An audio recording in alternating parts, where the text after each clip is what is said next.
നമസ്കാരം, ഞാൻ ഡോക്ടർ ഷഹന. ഇന്ന് ഞാൻ പറയാൻ പോകുന്നത് അഡിനോമയോസിസിനെ കുറിച്ചാണ്.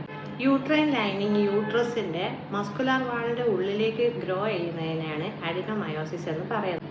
അത് കാരണം യൂട്രസ് കട്ടി കൂടുകയും എൻലാർജ് ആവുകയും സൈസ് കൂടുകയും അതുപോലെ തന്നെ ടെൻഡർ ആവുകയും ചെയ്യും. യൂട്രസ് എപ്പോഴും ഹെവി ആയിട്ടും ഫുള്ളായിട്ടും നിൽക്കുന്നത് പോലെ അഡിനോമയോസിസിൽ തോന്നും. സാധാരണയായിട്ട് അഡിനോമയോസിസ് ഉള്ള ഒരാൾക്ക് എപ്പോഴും ബ്ലോട്ടിങ് ഉണ്ടായിരിക്കും. വയറെപ്പോഴും വീർത്ത് നിൽക്കുക, ഫുള്ളായതുപോലെ നിൽക്കുക.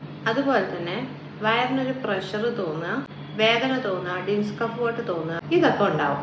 അഡിനോമയോസിസ് ഉള്ള ആളുകൾക്ക് സെക്സ് ചെയ്യുന്ന സമയത്ത് പെയിൻ ഉണ്ടാവാൻ സാധ്യതയുണ്ട്. അതുപോലെ തന്നെ വെറുതെ പെൽവിക് പെയിൻ ഉണ്ടാവാനുള്ള ചാൻസസ് ഉണ്ട് അഡിനോമയോസിസിന്റെ പീരീഡ്സിന് ഒരു പ്രത്യേകത ഉണ്ട്. ഭയങ്കര പെയിൻഫുൾ ആയിരിക്കും, ഭയങ്കര ക്രാമ്പിങ് പെയിൻ ആയിരിക്കും. അതുപോലെ തന്നെ കട്ടയായിട്ട് ക്ലോട്ട്സ് പോലെ ബ്ലഡ് പീരീഡ്സ് ടൈമിൽ പോകും. അഡിനോമയോസിസിന്റെ കാരണം എന്താണെന്നുള്ളത് സ്പെസിഫിക് ആയിട്ട് അറിയില്ല. സാധാരണയായിട്ട് 35 വയസ്സിന് മുകളിലുള്ള സ്ത്രീകളിലാണ് അഡിനോമയോസിസ് കൂടുതലായിട്ടും കാണപ്പെടാറ്.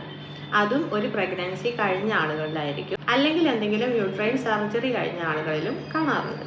അതുപോലെ തന്നെ എൻഡോമെട്രിയോസിസ് ഉള്ള ആളുകൾക്ക് അഡിനോമയോസിസ് ഉണ്ടാവാനുള്ള റിസ്ക് കൂടുതലാണ്.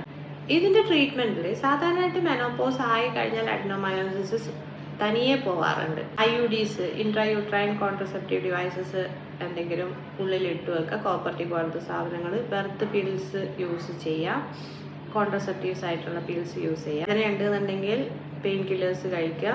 നല്ല സിവിയർ കേസൊക്കെ ആണെങ്കിൽ ചില കണ്ടീഷനിൽ മാത്രം ഏജ് ഒക്കെ നോക്കിയതിന് ശേഷം മാത്രം യൂട്രസ് എടുത്ത് കളയാറുമുണ്ട്. Thank you.